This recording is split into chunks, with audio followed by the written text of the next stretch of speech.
deadly riots over the government's plan to avoid defaulting on its loans. Is that the unemployment keeps rising, and it has to keep rising just because we have an excess supply of goods, which is this is all borrowed money that our and that debt is owned by banks in other countries. It's about $1 trillion Spilling over Right here M-O-N-E-Y, at home. in the form of a convenient personal loan.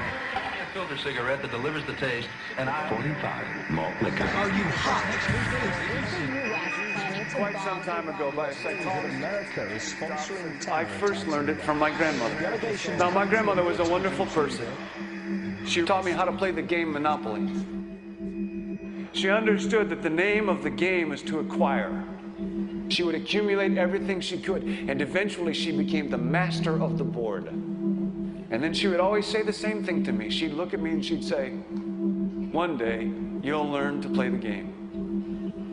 One summer, I played Monopoly almost every day, all day long. And that summer, I learned to play the game. I came to understand the only way to win is to make a total commitment to acquisition. I came to understand that money and possessions, that's the way that you keep score. And by the end of that summer, I was more ruthless than my grandmother. I was ready to bend the rules if I had to win that game. And I sat down with her to play that fall. I took everything she had. I watched her give her last dollar and quit in utter defeat. And then she had one more thing to teach me. Then she said, "Now it all goes back in the box." All those houses and hotels, all the railroads and utility companies, all that property and all that wonderful money. Now it all goes back in the box. None of it was really yours. You got all heated up about it for a while. But it was around a long time before you sat down at the board. And it will be here after you're gone. Players come and players go. Houses and cars, titles and clothes, even your body. Because the fact is that everything I clutch and consume and hoard is going to go back in the box, and I'm going to lose it all.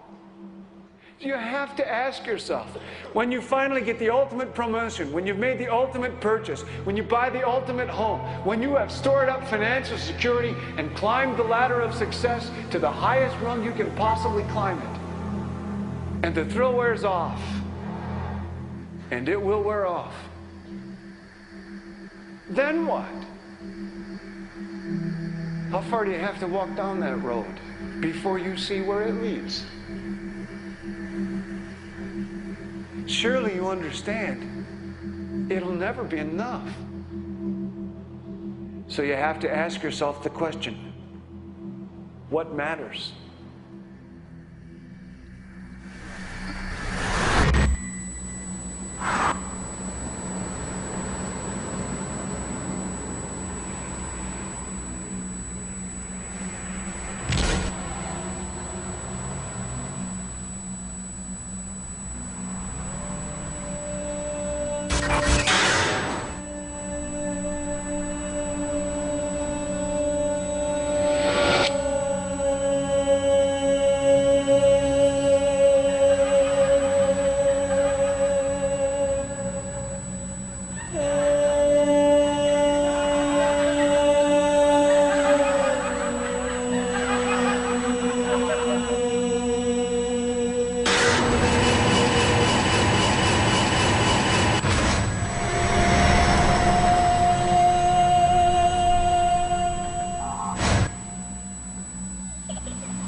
was a young man growing up in New York City, I refused to pledge allegiance to the flag. Of course, I was sent to the principal's office, and he asked me, "Why don't you want to pledge allegiance? Everybody does." I said, "Everybody once believed the earth was flat, but that doesn't make it so." I explained that America owed everything it has to other cultures and other nations, and that I would rather pledge allegiance to the earth and everyone on it. Needless to say, it wasn't long before I left school entirely, and I set up a lab in my bedroom.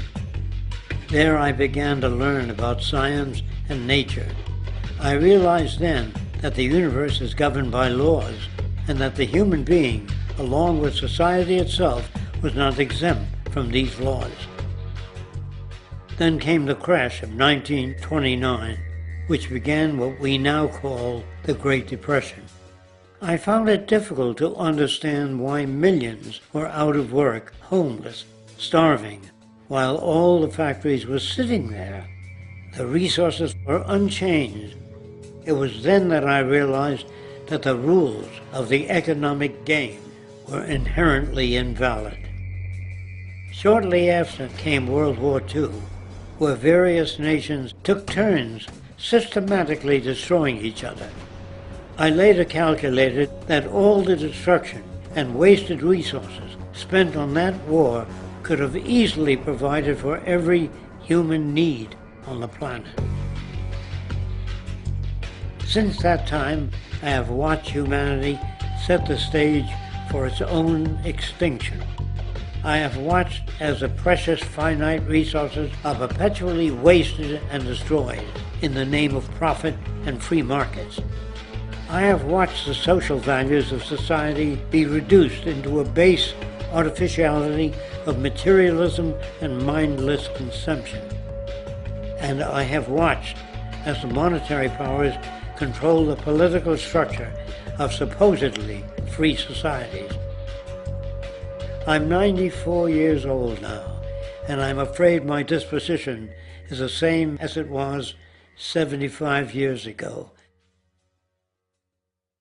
This shit's got to go.